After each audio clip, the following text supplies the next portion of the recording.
Hi అండి.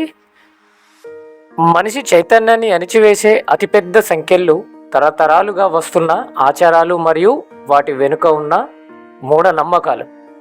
ఆచారాల వెనుక తెలివైన అబద్ధాలు ఏంటో, అవి మనిషిని ఎలా అంధకారంలో ఉంచుతున్నాయో చాలామంది భక్తులు తెలియకనో తెలిసి కూడా మూర్ఖత్వంతోనో అనుసరిస్తూ ఉంటారు. తద్వారా ఆర్థిక నష్టం, ప్రాణ నష్టం జరుగుతూ ఉంటాయి. ప్రపంచం రోబో కాలం వెళ్ళిపోయి ఏఐ కాలంలో ఉంది.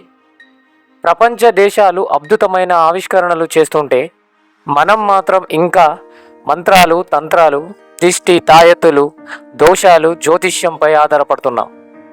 అందరికీ పిల్లి ఎదురొచ్చినా, ఎదుటి వ్యక్తి జలుబుతో తుమ్మినా భయపడుతున్నాం. అడుగు అక్కడే ఆపేస్తున్నాం.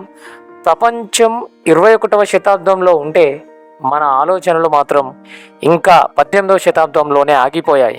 తర్కంగా ఆలోచించని భక్తులు అవస్థపడుతున్నారు. చాలామంది ఒక మాట అంటారు, మా ఆచారాల వెనుక సైన్స్ ఉంది. ఇప్పటికీ కొందరు వ్యక్తులు అతి చేస్తూ ఆయాసపడుతుంటారు. ఉదాహరణకు, తులసి మొక్క గాలిని శుద్ధి చేస్తుందని, నిమ్మకాయ క్రిమి సంహారకంగా పనిచేస్తుందని. సరే, వాస్తవమే. కానీ ఇక్కడే అసలు ప్రశ్న ఉంది.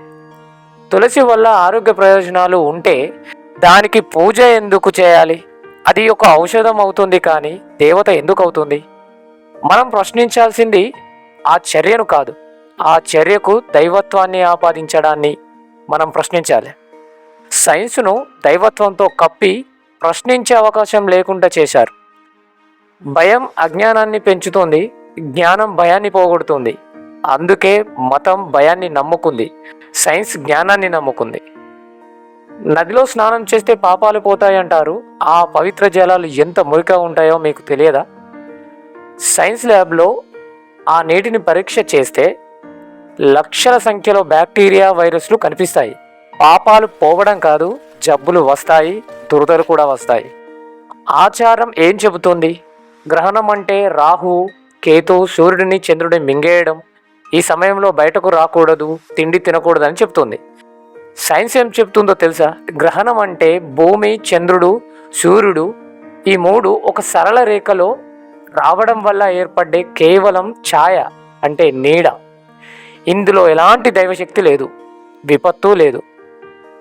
మీరు గ్రహణం రోజు ఉపవాసం ఉన్న సైన్స్ పంపిన ఉపగ్రహాలు మాత్రం పనిచేస్తూనే ఉంటాయి.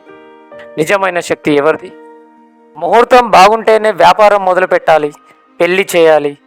గ్రహాల గమనం మన జీవితాన్ని శాసిస్తుంది అని ఆచారాలు చెప్తాయి.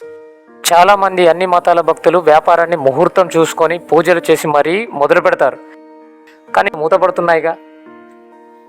పెళ్ళిళ్ళు ముహూర్తం పెట్టుకొని చేసుకుంటున్నారు, సగానికి పైగా జంటలు విడిపోతున్నాయి. ఎందుకు జరుగుతున్నాయి? అంతరిక్షంలో ఉన్న గ్రహాలు మీ జీవితాలను శాసిస్తాయా? ఒక మనిషి పుట్టినప్పుడు అంతరిక్షంలోని గ్రహాల గురుత్వాకర్షణ శక్తి మీ పక్కనే ఉన్న మనిషి గురుత్వాకర్షణ శక్తి కంటే కూడా తక్కువగా ఉంటుంది. మీ నిర్ణయాలు, మీ బుద్ధి, మీ ప్రయత్నం, మీ హేతుబద్ధమైన ఆలోచన శాసిస్తాయి తప్ప కోట్ల మైళ్ళ దూరంలో ఉన్న రాళ్ళు కాదు. అందరికీ కాకపోయినా కొందరికైనా నా కంటెంట్ నచ్చే ఉంటుంది. ఆ కొందరైనా లైక్, సబ్స్క్రైబ్ అండ్ మన వీడియోని షేర్ కూడా చేయండి.